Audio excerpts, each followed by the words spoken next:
noite. Bem-vindos a mais uma conferência do Grupo de Estudos Filosóficos e Científicos para a Análise de Novas Ideias. Obrigada. O teatro e a peste.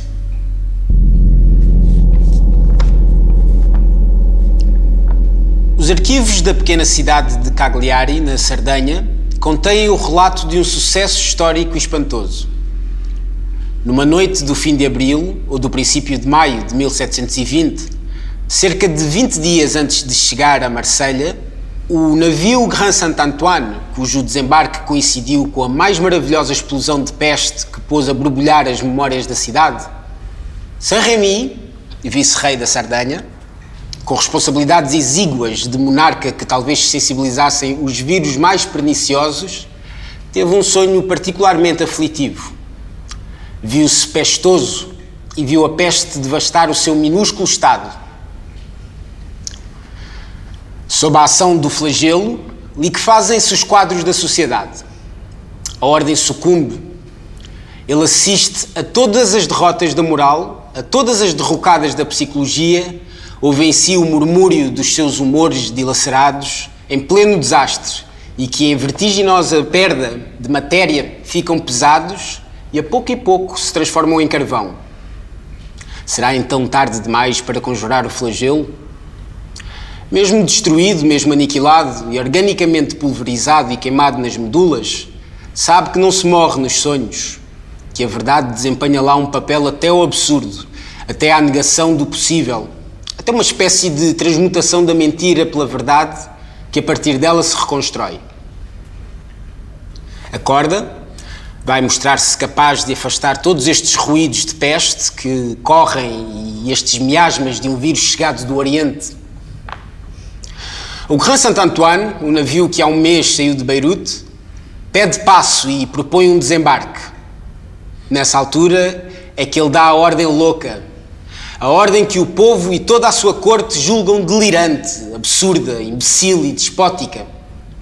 A lufa-lufa manda o barco do piloto e alguns homens ao navio, que presume contaminado, com ordem para o Grand Saint-Antoine virar imediatamente de bordo e a toda a vela sair para fora da cidade, sob pena de ser afundado a tiros de canhão. A guerra contra a peste. O autocrata não estava com meias medidas. É preciso sublinhar, de passagem, a singular força de influência que este sonho exerceu nele, pois permitiu fazê-lo perseverar na ferocidade das suas ordens, apesar dos sarcasmos da multidão e do ceticismo da corte, e tendo para isto de saltar não só por cima do direito das pessoas, mas do mais elementar respeito pela vida humana e de toda a espécie de convenções nacionais ou internacionais que deixam perante a morte de ter cabimento. Seja como for, o navio continuou a sua rota. Atracou em Liburno e entrou na Barra de Marselha, onde lhe consentiram o desembarque. O fim que esta carga de pestosos teve não é coisa que os serviços de inspeção em Marselha tenham conservado de lembrança. De forma aproximada se conhece a sorte dos marinheiros da sua equipagem, porque nem todos morreram da peste e por diversos lados se dispersaram. O Grand Saint-Antoine não levou a peste a Marselha, ela já lá estava. E num período de singular recrudescência, mas tinha sido possível localizar-lhe os focos. A peste que o Grand Saint-Antoine trazia era a peste oriental, o vírus de origem, e da sua aproximação e difusão na cidade data o lado particularmente cruel e o flamejar generalizado da epidemia. Ora, isto inspira vários pensamentos. Uma tal peste, que parece reativar um vírus, era capaz de exercer sozinha devastações sensivelmente iguais, porque em toda a equipagem o capitão foi o único que não apanhou peste. E por outro lado, não parece que os pestíferos recém-chegados tenham alguma vez contactado diretamente com os outros, guardados em bairros isolados. O Grand Saint-Antoine, que passa à distância de um grito de Cagliari, na Sardenha, Não deixou lá ficar a peste, embora o vice-rei captasse em sonho algumas das suas emanações. Porque não se pode negar que entre ele e a peste não se estabeleceu uma comunicação ponderável. Apesar de subtil, e na comunicação de uma doença destas, é demasiado fácil admitir o contágio por simples contacto. A peste de 1720, em Marselha, valeu-nos as únicas descrições consideradas clínicas que temos do flagelo. Mas podemos questionar se a peste descrita pelos médicos de Marselha era exatamente a mesma de 1347, em Florença, de que resultou o Decameron. A história, os livros sagrados, entre eles a Bíblia, alguns velhos tratados de medicina descrevem do exterior toda a espécie de pestes e bem menos parecem ter retido os seus aspectos mórbidos, de que a impressão desmoralizante e fabulosa que deixaram nos espíritos. E talvez tivessem razão, porque a medicina muito gostaria de estabelecer uma diferença básica entre o vírus que matou Péricles aos pés de Siracusa. Isto se a palavra vírus for mais qualquer coisa do que uma simples facilidade verbal. E aquele que manifestou a sua presença na peste descrita por Hipócrates, que tratados médicos recentes nos dão como uma espécie de falsa peste. E peste autêntica, de acordo com os mesmos tratados, só aquela que veio do Egito, saída dos cemitérios, a descoberto pela vazante do Nilo. A Bíblia e o Heródoto estão de acordo quando assinalam a fulgurante aparição de uma peste que dizimou numa só noite 180 mil homens do exército assírio, salvando assim o Império Egípcio. A ser verdade, seria então preciso considerar o flagelo como instrumento direto ou a materialização de uma força inteligente em estreita relação com o que chamamos fatalidade. A peste de 1502, na Provença, que a Nostradamus forneceu pela primeira vez ocasião para exercer os seus dotes de curandeiro, também coincidiu na ordem política com perturbações as mais profundas, quedas ou mortes de reis, desaparecimento e destruição de províncias, sismos, fenómenos magnéticos de todas as espécies, êxodos de judeus que precedem ou seguem na ordem política ou cósmica, cataclismos e devastações provocadas por quem é demasiado estúpido para prever e não perverso bastante para desejar realmente os efeitos. Quaisquer que sejam os erros dos historiadores ou da medicina sobre a peste, julgo que podemos estar de acordo quanto à ideia de uma doença que seria uma espécie de entidade psíquica e não transmitida por um vírus. Se quiséssemos analisar de perto todos os casos de contágio pestoso que a história ou as memórias nos oferecem, nós teríamos dificuldade em isolar um que fosse de contágio por contacto verdadeiramente averiguado. Não existindo a ideia de uma verdadeira entidade mórbida, há formas sobre os quais o espírito pode pôr-se provisoriamente de acordo para caracterizar certos fenómenos. E parece que o espírito pode pôr-se de acordo sobre uma peste descrita da forma que se segue. Antes de qualquer mal-estar físico ou psicológico, muito bem caracterizado, manchas vermelhas salpicam o corpo, e o enfermo só dá por elas de repente, quando começam a ficar negras. Nem tempo tem de se assustar, pois a cabeça desata a ferver, a ficar gigantesca de peso, e ele sucumbe. Só então uma cruel fadiga se apodera do enfermo. A fadiga de uma aspiração magnética central das moléculas cindidas ao meio e arrastadas ao seu aniquilamento. Parece-lhe que os seus humores enlouquecidos, transtornados, em desordem, galopam através do corpo e o estômago revolve-se. Parece-lhe que o interior do ventre quer esguinchar pelo orifício dos dentes. O pulso, que ora enfraquece até se transformar numa sombra, numa virtualidade de pulso, ora galopa, segue os fervilhares da sua febre interna, os correntes de desvario do espírito. Este pulso que lhe bate de pancadas precipitadas como o coração e se faz intenso, cheio, ruidoso. Este olho vermelho incendiado e depois vidrado. Esta língua que lateja, enorme e grossa, primeiro branca, depois vermelha, depois negra. E como que fissurada e carbonosa, anuncia uma tempestade subterrânea sem precedentes. Não tarda que os humores fendidos como uma terra pelo raio procurem uma saída para o exterior. Por entre manchas formam-se pontos mais ardentes. À volta destes pontos a pele levanta-se em polas, como bolhas de ar sob a epiderme de uma lava, e estas bolhas rodeiam-se de círculos. O último parecido com o anel de Saturno, à volta do astro, em incandescência máxima, e que revela o limite extremo de um tumor. O corpo é por eles sulcado. Mas tal como os vulcões têm na Terra os seus pontos de eleição, os tumores têm os seus pontos de eleição ao longo do corpo humano. A 2 ou 3 dedos da virilha, nas axilas, nos preciosos lugares onde as glândulas ativas consumam fielmente as suas funções, aparecem tumores por onde o organismo se descarrega na podridão interna, ou, em alguns casos, da vida. Uma conflagração violenta e localizada num ponto, a maior parte das vezes indica que a vida central nada perdeu da sua força e é impossível um alívio do mal ou mesmo a cura. Tal como o cólera branco, a mais terrível peste é aquela que não divulga os seus sintomas. Aberto o cadáver do empestado, não mostra lesões.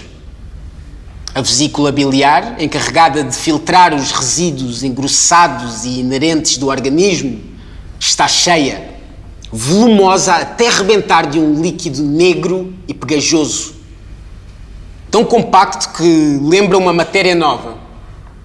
O sangue das artérias, das veias, de igual forma é negro e pegajoso. O corpo está duro como uma pedra. Parece que nas paredes da membrana estomacal despertam inúmeras fontes de sangue. Tudo indica uma desordem fundamental das secreções, mas não há perda nem destruição da matéria, como na lepra ou na sífilis. Mesmo os intestinos, que são lugar dos mais sangrentos distúrbios, onde as matérias chegam a um insuspeito grau de putrefação e putrificação, os intestinos não são organicamente atacados. A vesícula biliar, de onde é quase necessário arrancar o pus endurecido que tem dentro de si, tal como em certos sacrifícios humanos, com uma faca afiada, com um instrumento de obsidiana vitroso e duro, a vesícula biliar está hipertrofiada e, em determinados locais, quebradiça, porém intacta, sem nenhuma partícula em falta, sem lesão visível, sem matéria perdida. No entanto, há casos em que os pulmões e os cérebros lesionados enegrecem e gangrenam, amolecidos, escortaçados, os pulmões caem em aparas de sei lá que matéria negra, o cérebro desfeito, gasto, pulverizado e reduzido a pó, desagrega-se numa espécie de poeira de carvão negro. Deste facto, 2 conclusões importantes devem tirar-se. A primeira, que os síndromes da peste ficam completos sem gangrena dos pulmões e do cérebro. O pestoso apanha à sua conta, sem nenhum dos seus membros apodrecer. Sem a subestimar, o organismo não reivindica a presença de uma gangrena localizada e física para decidir morrer. A segunda conclusão é que o cérebro e os pulmões, os 2 únicos órgãos realmente atingidos e lesionados pela peste, ambos se veem sob a dependência direta da consciência e da vontade. Podemos decidir não respirar ou não pensar. Podemos acelerar a respiração, ritmá-la como quisermos, à nossa vontade. fazê-la consciente ou inconsciente, introduzir um equilíbrio entre as duas espécies de respiração, a automática, sob o comando direto do grande simpático, e a outra, que obedece aos reflexos do cérebro tornados conscientes. De igual forma, podemos precipitar, afrouxar e ritmar o pensamento. Podemos regulamentar o jogo inconsciente do espírito. O que não podemos é dirigir a filtragem dos humores pelo fígado, a redistribuição do sangue, do organismo, pelo coração e pelas artérias, dominar a digestão, parar ou precipitar a eliminação das matérias no intestino. Parece, pois, que a peste manifesta em diferentes sítios a sua presença. Liga-se afetivamente a todos os sítios do corpo, a todos os lugares do espaço físico que têm a vontade humana, a consciência e o pensamento próximos em situação de se manifestar.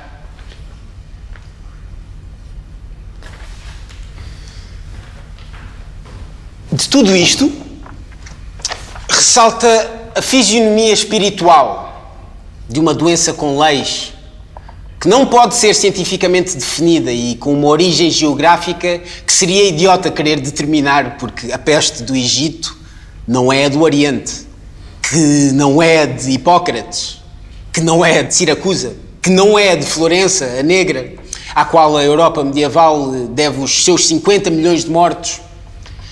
Ninguém dirá por que razão a peste se abate sobre o cobarde em fuga e poupa o libertino que se satisfaz em cadáveres. Porque hão de o afastamento, a castidade, a solidão ser impotentes contra as arremetidas do flagelo. E porque há de um certo grupo de debochados que se isola no campo como o Boccaccio, mais 2 companheiros seus, de membro pronto e 7 luxuriosas devotas, poder aguardar em paz os dias quentes que no seu auge vêem a peste retirar-se. E porque há da peste, num castelo próximo, transformado em cidadela guerreira e com um cordão de homens armados que proíbem as entradas, transformar a guarnição inteira e os ocupantes em cadáveres, poupando os homens armados, os únicos expostos ao contágio. E de igual modo, quem saberá explicar como foi possível os cordões sanitários que Mehmet Ali formou com um grande reforço de tropas no fim do século passado, por ocasião de recrudescência da peste egípcia, mostrarem a eficácia a proteger os conventos, as escolas, as prisões, os palácios e focos múltiplos de uma peste, como todas as características da peste oriental, poderem rebentar de repente na Europa da Idade Média, em lugares sem nenhum contacto com o Oriente. Com estes insólitos, estes mistérios, estas contradições e estes episódios, é preciso compor a fisionomia espiritual de uma doença que mina o organismo e a vida até ao rasgão e até ao espasmo, como uma dor que, ao crescer em força e ao infiltrar-se, multiplica as suas avenidas e riquezas em todos os círculos da sensibilidade. Mas desta liberdade espiritual que faz a peste desenvolver-se sem ratos, sem micróbios e sem contactos, pode extrair-se o jogo absoluto e sombrio de um espetáculo que vou tentar analisar. Instalada a peste numa cidade, os seus quadros regulares desabam. Deixa de haver manutenção das vias públicas, exército, polícia, municipalidade. Ao sabor dos braços disponíveis, acendem-se fogueiras para queimar os mortos. Cada família quer a sua. Depois começam a rarear a lenha. O lugar e a chama. À volta das fogueiras há lutas de famílias, logo seguidas por uma fuga geral, porque os cadáveres são aos montes. Já os mortos atravancam as ruas com pirâmides instáveis que animais vão roendo pelas bordas. O seu mau cheiro sobe no ar como uma chama. Ruas inteiras ficam obstruídas com pilhas de mortos. É nesta altura que as casas se abrem, que empestados delirantes com o espírito carregado de imaginações terríveis se espalham a gritar pelas ruas. A doença que lhes corrói as vísceras, que lhes corre o organismo inteiro, liberta-se em foguetes através do espírito. Outros pestíferos, sem inchaços, sem dor, sem delírio e sem petequias, olham-se com orgulho ao espelho, sentem-se a vender saúde, mas caem mortos com a malga da barba na mão, cheios de desprezo pelos outros empestados. A escória da população imunizada, ao que parece, pelo seu cúpido frenesi, entra nas casas abertas e deita mão às riquezas que ela reconhece inúteis porque impossíveis de gozar. E só então o teatro se instala. O teatro quer dizer o gratuito, o imediato, que incita a atos inúteis e destituídos de vantagem nessa conjuntura. Os últimos vivos exasperam-se. O filho, até então, submisso e virtuoso, mata o pai. O casto sodomiza aos próximos. O luxurioso torna-se puro. O avarento atira às mãos cheias o seu ouro pela janela. O herói guerreiro incendeia a cidade que antes tinha salvo com o seu sacrifício. O elegante aperalta-se e vai vaguear nos açougues. Nem a ideia de uma ausência de sanções, nem a de uma morte próxima bastam para motivar atos de um tão absurdo gratuito entre pessoas que julgavam a morte incapaz de pôr fim, fosse ao que fosse.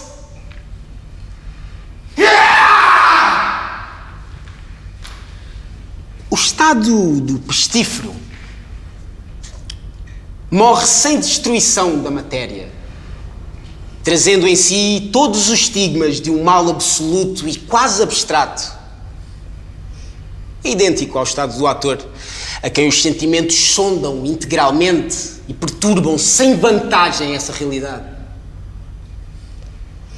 Entre o empestado, a correr aos gritos no encalço das suas imagens, e o ator no encalço da sua sensibilidade, entre o ser vivo, construtor de personagens que sem isto ele jamais teria pensado imaginar, que as realiza no meio de um público de cadáveres e alienados delirantes, e o poeta que inventa intempestivamente personagens e que as entrega a um público de igual modo inerte ou delirante, há outras analogias que explicam as únicas verdades que contam e colocam a ação do teatro, como a da peste, no plano de uma verdadeira epidemia.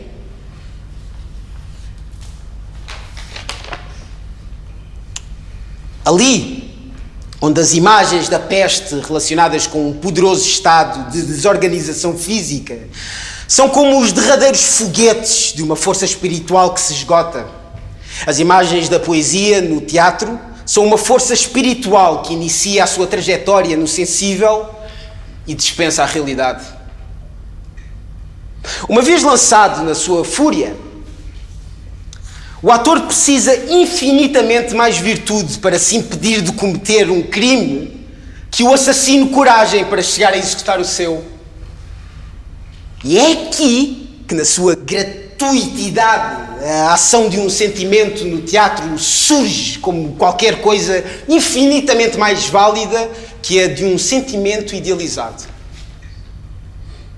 Em A Cidade de Deus, Santo Agostinho acusa esta semelhança de atuação entre a peste, que mata sem destruir órgãos, e o teatro, que sem matar, provoca no espírito, não só de um indivíduo, mas de um povo, as mais misteriosas alterações.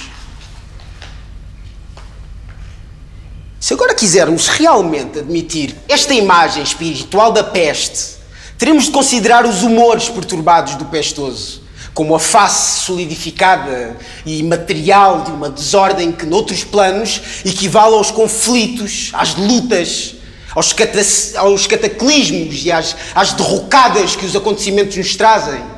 E tal como não é impossível que o desespero inutilizado e os gritos de um alienado no asilo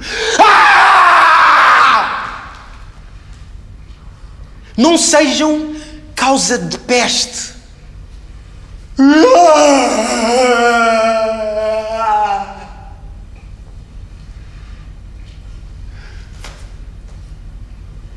Também pode muito bem admitir-se que, ao passarem para o plano do teatro, os acontecimentos exteriores, os conflitos políticos, os cataclismos naturais, a ordem da revolução e a desordem da guerra, através de uma espécie de reversibilidade de sentimentos e de imagens, se descarreguem com a força de uma epidemia na sensibilidade de quem os contempla. Antes de mais, importa admitir que o jogo teatral, como a peste, seja um delírio, seja comunicativo. O espírito acredita no que vê e faz aquilo em que acredita. É o segredo da fascinação!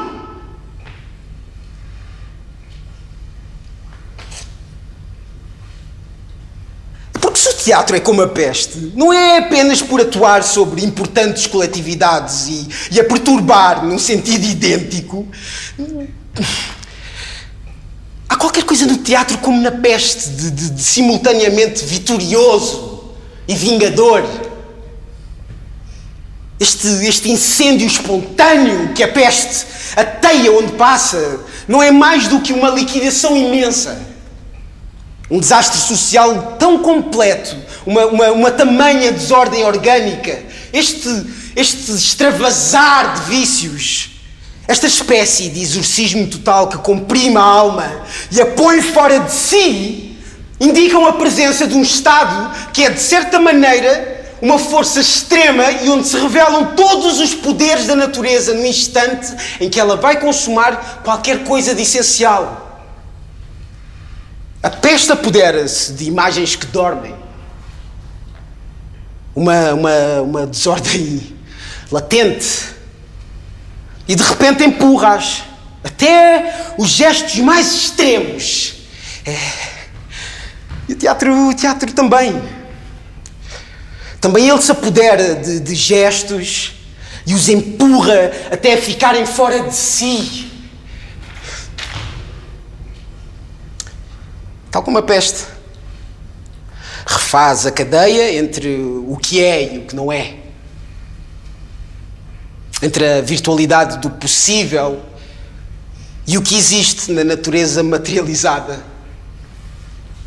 Recupera a noção das figuras, dos símbolos tipos, que atuam como golpes de silêncio, suspensões, calafrios, chamadas de humor, impulsos inflamatórios de imagens nas nossas cabeças bruscamente acordadas. Todos os conflitos que dormem em nós restituem-nos com as suas forças, e estas forças põem nomes que saudamos como símbolos. E à nossa frente dá-se então uma batalha de símbolos projetados, uns contra os outros, num impossível atropelamento. Porque só pode haver teatro a partir do momento em que o impossível realmente começa e a poesia que surge no palco alimenta e sobreaquece símbolos realizados. Estes símbolos, que são o sinal de forças maduras, mas até então mantidas sob escravatura e inutilizáveis na realidade, explodem com o aspecto de imagens incríveis que conferem direito de cidadania e de existência a atos hostis, por natureza, à vida das sociedades. Uma verdadeira peça de teatro transtorna o repouso dos sentidos, liberta o inconsciente comprimido, leva a uma espécie de revolta virtual, impõe às coletividades reunidas uma atitude heroica e difícil. Tal como a peste, o teatro é, portanto, um formidável apelo de forças que conduzem o espírito, pelo seu exemplo, à origem dos seus conflitos.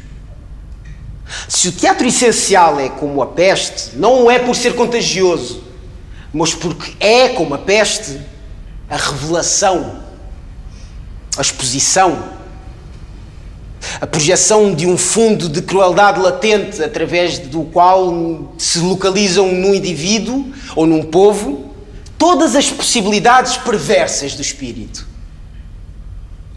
Como a peste é o tempo do mal, o triunfo das forças negras que uma força ainda mais profunda alimenta até à extinção.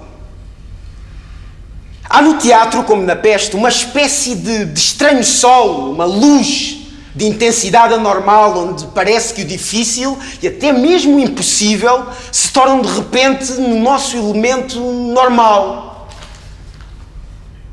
Normal! Normal! Pode dizer-se que a verdadeira liberdade é negra e se confunde infalivelmente com a liberdade do sexo, que também é negra, sem que saibamos muito bem porquê. Porque desde há muito tempo que o eros platónico, o sentido genésico e a liberdade de vida desapareceram sob o revestimento sombrio da libido, que identificamos com tudo quanto há de sujo, abjeto, infamante no facto de vivermos, de nos precipitarmos com um vigor natural e impuro, com uma força sempre renovada para a vida. E é por isso que todos os grandes mitos são negros. E não nos é possível imaginar, fora de uma atmosfera de carnificina, tortura e sangue derramado, todas as magníficas fábulas que contam às multidões a primeira experiência sexual e a primeira carnificina de essências que aparecem na criação. O teatro, como a peste, é uma imagem desse massacre, desta essencial separação. O teatro deslinda os conflitos, liberta as forças, provoca as possibilidades, e se estas possibilidades e estas forças forem negras, a culpa não é da peste ou do teatro, mas da vida. E não vemos que a vida, tal como é e tal como a fizemos, ofereça muitos temas de exaltação. Parece que através da peste e coletivamente um gigantesco abscesso, tão moral como social, se esvazia. E tal como a peste, o teatro é feito para esvaziar abscessos coletivamente. É provável que o veneno do teatro lançado no corpo social o desagregue, diz Santo Agostinho. Mas falo à maneira de uma peste, de um flagelo vingador, de uma epidemia salvadora em que todas as épocas crédulas quiseram ver o dedo de Deus e que não é mais do que a aplicação de uma lei da natureza onde todo o gesto é compensado por um gesto e onde toda a reação é compensada por uma ação.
teatro, como a peste, é uma crise que se resolve com a morte ou com a cura.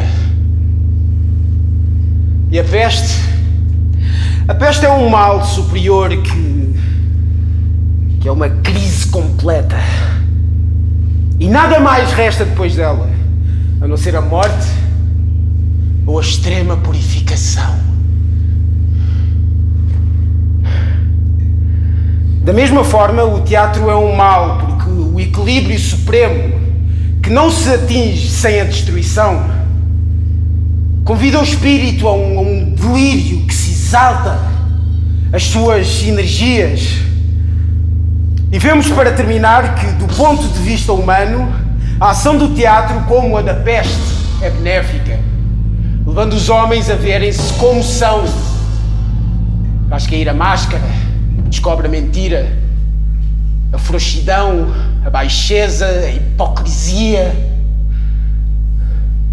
Sacode a inércia asfixiante da matéria que chega às mais claras certezas dos sentidos e, revelando às coletividades o seu poder sombrio, a sua força oculta, convida-as a assumir uma atitude heroica e superior diante do destino que, de outro modo, nunca teriam assumido. E a questão que agora se coloca é saber se, neste mundo que escorrega, que se suicida sem dar por isso, será encontrado um núcleo de gente capaz de impor esta noção superior do teatro que nos restituirá a todos o equivalente natural e mágico dos dogmas em que deixámos de acreditar.